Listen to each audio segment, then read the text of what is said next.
Muy bien, seguimos en ADN. Recientemente se conoció un estudio realizado en 23 países, 27 ciudades, según el cual la pandemia tuvo una incidencia importante en la baja de los delitos que se habían dado, por lo menos se habían venido constatando en los países de la región, aunque este estudio es mucho más amplio. Y para hablar de eso vamos a estar con los dos uruguayos que participaron de ese estudio. Aquí en estudios, valga la redundancia, tenemos a Carlos Díaz, es economista, profesor del Departamento de Ciencias Sociales de la Universidad Católica. Muchas gracias por estar, Carlos. No, gracias a ustedes por la invitación, un gusto. Bienvenido. Y en el Zoom, allá en el país de Gales, tenemos a Nicolás Trachtenberg, criminólogo, sociólogo, investigador, profesor de la Universidad de Cambridge. ¿Cómo andás, Nico?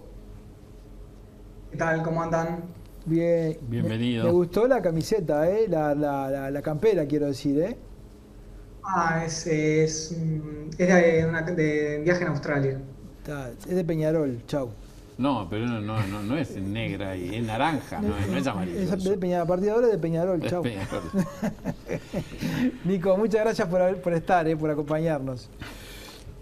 Vamos a hablar un poco de este estudio en el que ustedes participaron, ¿verdad? ¿Cómo se elaboró? ¿Cuál fue la base de trabajo?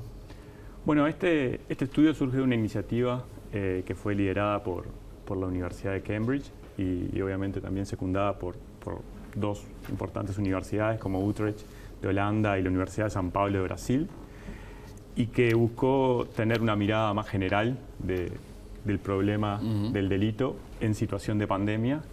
Y de esa manera lo que empezó a hacer el proyecto es tratar de generar una red de colaboradores, básicamente personas que se dedican como nosotros, como Nicolás y yo, a estudiar crimen de diferentes áreas de las ciencias sociales, para generar una base de datos que permita hacer un estudio, digamos que no representativo, porque en realidad es una base que está acotada bueno, obviamente es difícil conseguir datos de todas las ciudades que quisiéramos tener, pero sí con una visión sistémica y un poco ordenada de lo que pasó a partir de la pandemia en términos de delito. Vino la pandemia, bajó la movilidad de la gente y aprovecharon para evaluar los datos que surgieron de los delitos en estas 27 ciudades. Exactamente, la idea fue, y se refleja en el documento, ver cómo impactó la pandemia, y por pandemia entendemos las restricciones que vinieron acompañando esa pandemia y que, por ejemplo,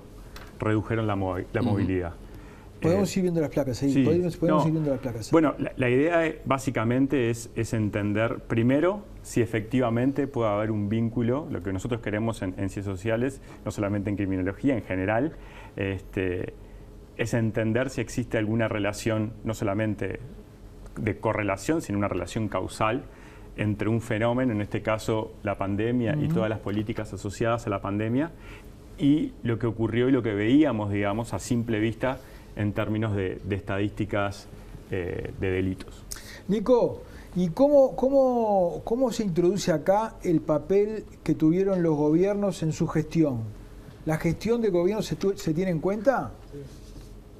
Y bueno, sí, justamente, como mencionaba Carlos, el objetivo del estudio es comparar muchas sociedades distintas, muchas ciudades distintas.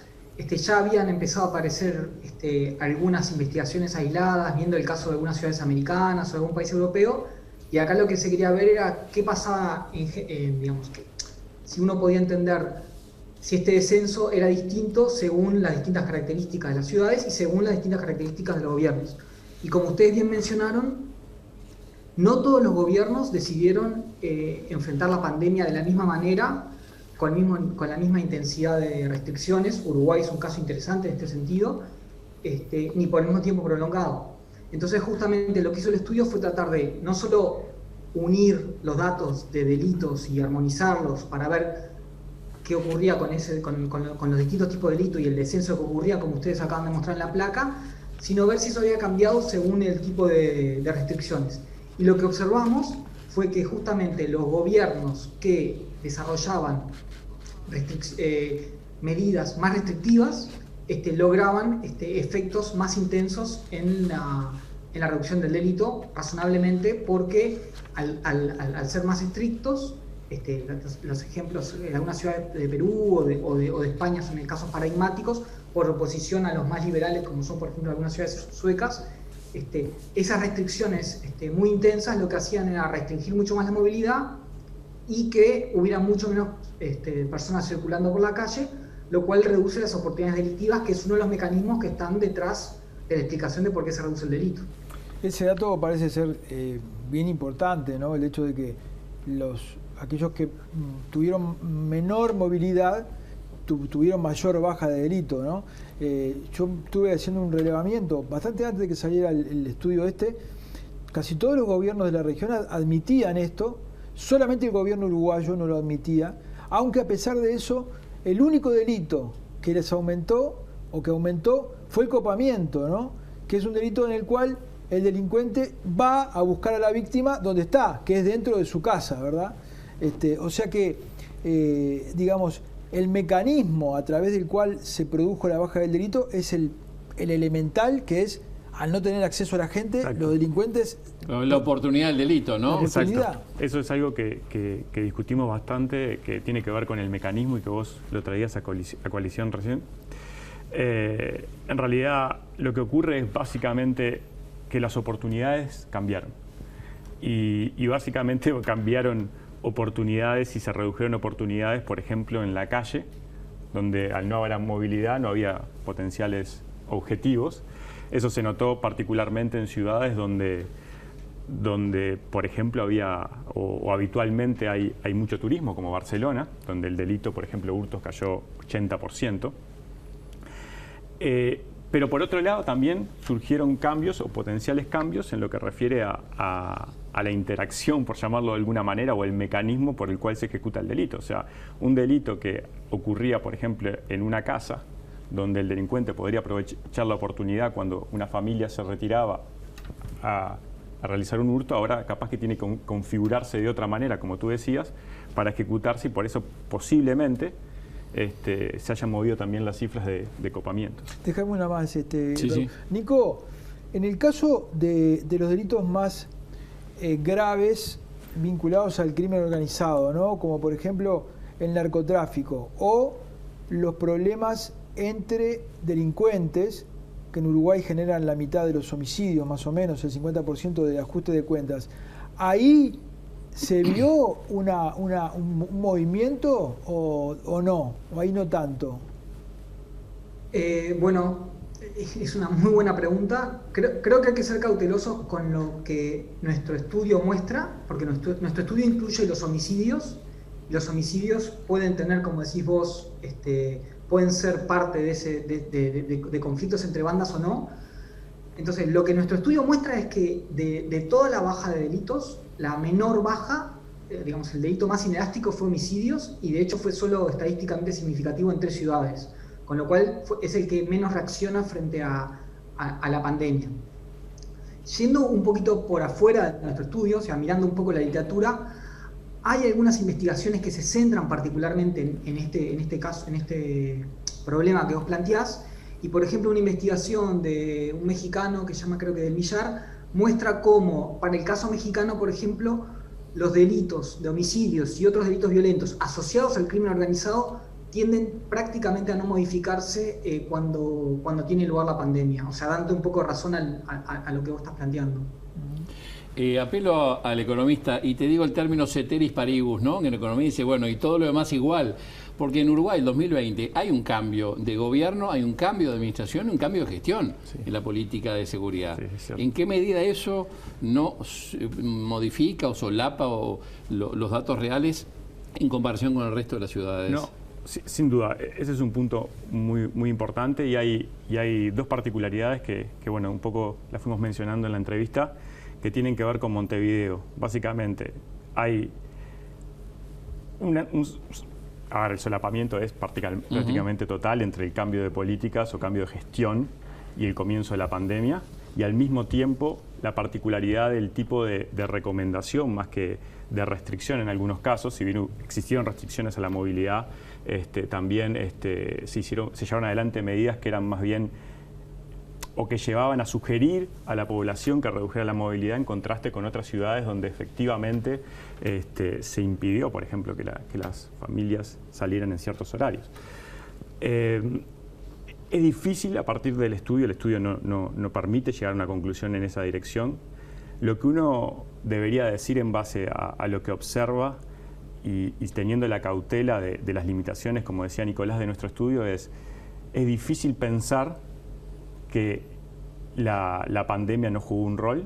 También es difícil pensar, o es desafiante pensar, que no haya nada por parte de las políticas públicas que no hayan afectado los resultados, y esto no solamente tiene que ver con nuestra ciudad, que es la que más atención le prestamos obviamente, pero también con el resto de las ciudades. Que pueden haber efectos locales de políticas sí, obviamente, que bajaron. Rafael Mantero hacía este planteo en Twitter, decía, los delitos cayeron en marzo 2020, mayo 2020 por la pandemia, es claro y verificado por el estudio, pero esa caída se mantuvo desde junio de 2020 hasta hoy, y eso no parece posible atribuirlo a la pandemia, ya que la movilidad aumentó y los delitos no. Es cierto que el estudio en realidad se focaliza. Bueno, la idea del estudio en principio, para que quede claro, es como centrar a todos los países en su momento cero, ¿no? Que es cuando se inició la pandemia, y no se inició siempre a nivel local o con las medidas a nivel local al mismo tiempo en todos los países. Y obviamente eso hace que nosotros nos concentremos en diferentes momentos, pero sí teniendo en cuenta esa misma referencia.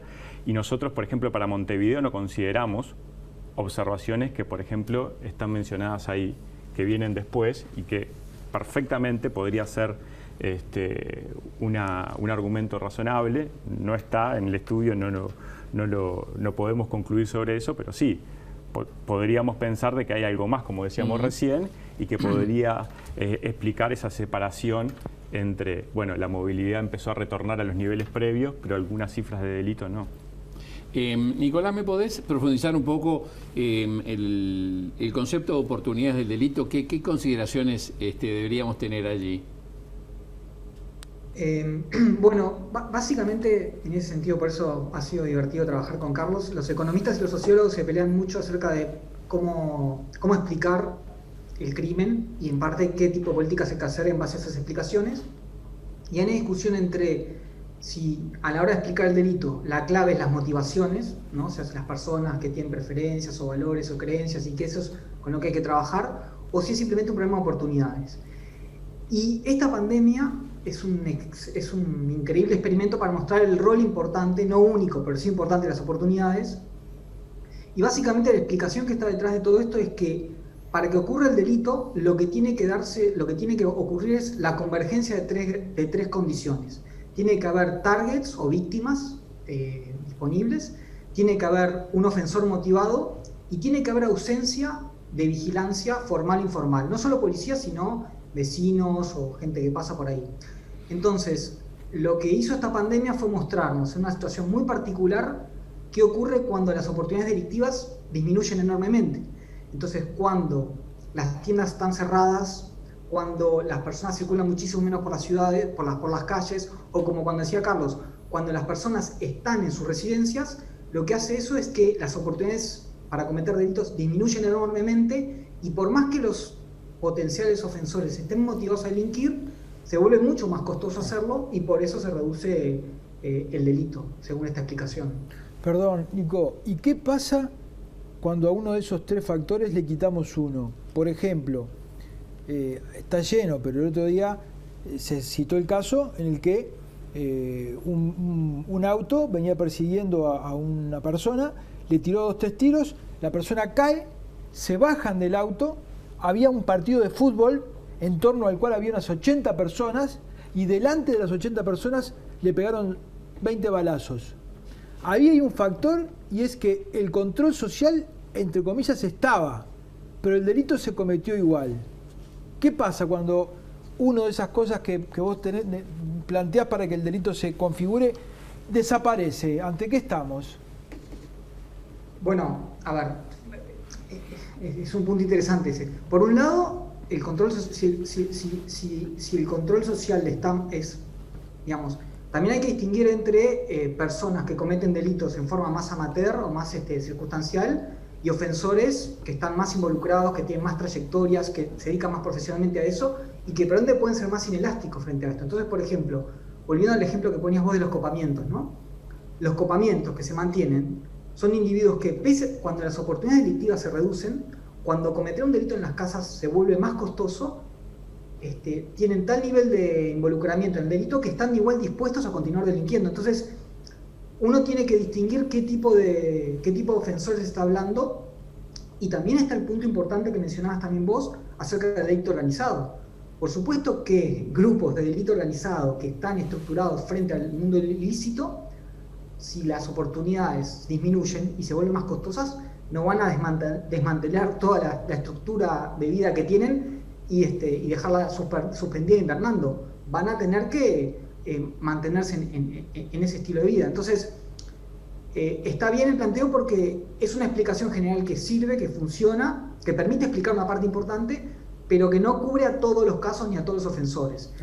Y lo otro para agregar es que las oportunidades tienen un rol muy importante, pero también otra de las explicaciones que están presentes en la mayoría de estudios de COVID es el rol de la anomia o el estrés, o sea, cómo la pandemia genera un efecto de empobrecimiento, de inseguridad económica, de miedo financiero, de estrés psicológico que fomenta que las personas puedan involucrarse en el mundo del delito como respuesta a estos estreses, y eso puede darse a nivel doméstico, involucrándose en violencia en el hogar, que es algo que no discutimos hoy porque no está incluido en el estudio, pero hay muchos estudios que muestran que incrementa, o incluso también incremento en delitos, robos o rapiñas, porque el individuo está luego de varias semanas o meses sin ninguna capacidad de tener sustento y completamente estresado por la situación. O sea que ese otro mecanismo también está presente y es una factible explicación.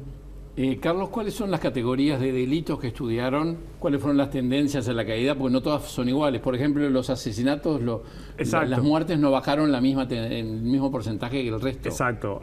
Como ustedes mostraban en la placa, los efectos fueron heterogéneos. Se ven efectos particularmente importantes en delitos vinculados a la propiedad, por ejemplo, el hurto, la rapiña. Yo quería aprovechar para hacer un comentario que me parece importante, que tiene que ver con la oportunidad, algo que hablaba Nicolás también, en términos de vincular el sector público y el sector privado y quienes efectivamente se pueden beneficiar de alguna manera por esto, ¿no? O sea, cuando uno piensa en términos de la combinación de las políticas públicas y las acciones individuales, y eso hace que las políticas públicas funcionen mejor o peor, en este caso, por ejemplo, piensa, las oportunidades en realidad no se distribuyen, o la caída o el aumento de las oportunidades para cometer delitos no se distribuyen de manera homogénea en la sociedad. Hay personas, por ejemplo, que se tienen que quedar en su casa, o se pueden quedar en su casa, y personas que no se pueden quedar en su casa porque tienen que salir a trabajar. Entonces, la exposición al delito por pandemia no necesariamente es homogénea, y eso me parece que es bastante interesante, ¿no? O sea, yo me puedo quedar en mi casa, me puedo de alguna manera, o soy parte de esta caída, digamos, soy parte de esta menor oportunidad para que se lleven adelante delitos, y otras personas que efectivamente tienen que salir igual, y por lo tanto los impactos que uno debería esperar, y en eso estamos trabajando no solamente con Nicolás, sino con un economista que está uruguayo, Sebastián Fossati, que está en la Universidad de Cardiff, de Alberta, tratar de mostrar un poco si efectivamente se ve esa heterogeneidad en oportunidades, que está vinculada a estos delitos que hablamos recién, delitos de propiedad. En lo que tiene que ver con la caída menor de los homicidios, ¿tiene que ver con que la mayoría se dan en las casas y no tanto en la calle con la circulación de gente? ¿Hay alguna correlación en ese sentido? Nosotros no podemos identificar ese tipo de vínculos, pero efectivamente podría ser un potencial factor y un potencial mecanismo. Como decíamos recién, ahora hay delitos en pandemia, delitos que antes se hacían aprovechando una oportunidad que ahora no existe, capaz que llevan adelante o se llevan adelante a través de un mecanismo que involucra violencia y que pueden traer aparejados, por ejemplo, un homicidio. Nico, de esta experiencia forzada, ¿verdad? Porque, fue forzado la pandemia, ¿pensás que el gobierno puede sacar alguna enseñanza? No sé si algo para aplicarlo, porque hacer, digamos, reducir la movilidad de la fuerza para evitar delitos no me parece... Bajar oportunidades, hay que bajar las oportunidades. No me parece muy posible, pero ¿vos pensás que hay algún elemento de enseñanza que el gobierno puede sacar y cuál sería? No, es una gran pregunta. O sea, lo estamos discutiendo bastante con Carlos, a raíz del otro trabajo que estamos haciendo con Sebastián. ¿Cuáles son las enseñanzas de política pública que tiene este gran experimento, ¿no? Claro. Creo que, digamos así, lo que hizo la pandemia y este experimento es mostrar el rol relevante que tienen las oportunidades. Creo que muchos criminólogos, muchos sociólogos, muchos investigadores del crimen que no son economistas, a las oportunidades tienden a verlas como más marginales, y creo que esto lo que muestra es que las oportunidades tienen un rol relevante y bastante significativo a la reducción del crimen. Tenemos un arsenal de políticas públicas, de estrategias policiales, situacionales, que pueden apuntar a lo que es la oportunidad sin necesidad de llegar a medidas draconianas que signifiquen que las personas no puedan moverse. Entonces, creo que esto es una señal de que ese grupo de políticas son importantes y que las tenemos que tomar en cuenta. Al mismo tiempo, creo que también tenemos que ser cuidadosos porque estamos recién viendo como los efectos de corto plazo. Y en el corto plazo, el mecanismo de las oportunidades es el que más claramente y más significativamente vemos. Sin embargo, primero recordar, y nuestro estudio lo muestra, que el efecto en las oportunidades es de corto plazo, es muy costoso, reducir las oportunidades, por lo menos de la manera que pasa con la pandemia.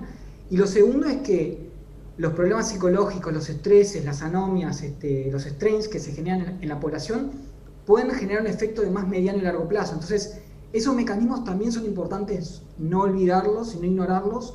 Entonces, para mí, el gobierno puede obtener recomendaciones tanto en la parte de oportunidades, para pensar innovadoramente cómo reducirlas, sin olvidarse de los otros mecanismos. Y ligado a esto, el hecho de que las políticas públicas fueron mucho más profundas con la pandemia para compensar la falta de empleo y demás, hubo más políticas sociales. ¿Eso puede haber actuado también como un desacelerador del delito? El hecho de bajar las carencias, como ustedes en algún momento lo decían.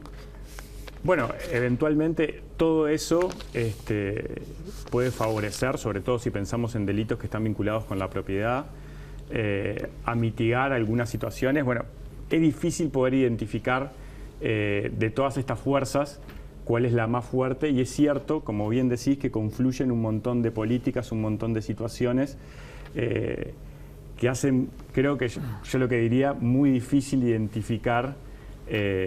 Separar los efectos. Exacto. Muchachos, se nos fue el tiempo. Carlos Díaz, Nico Trachtenberg, les agradecemos enormemente este contacto.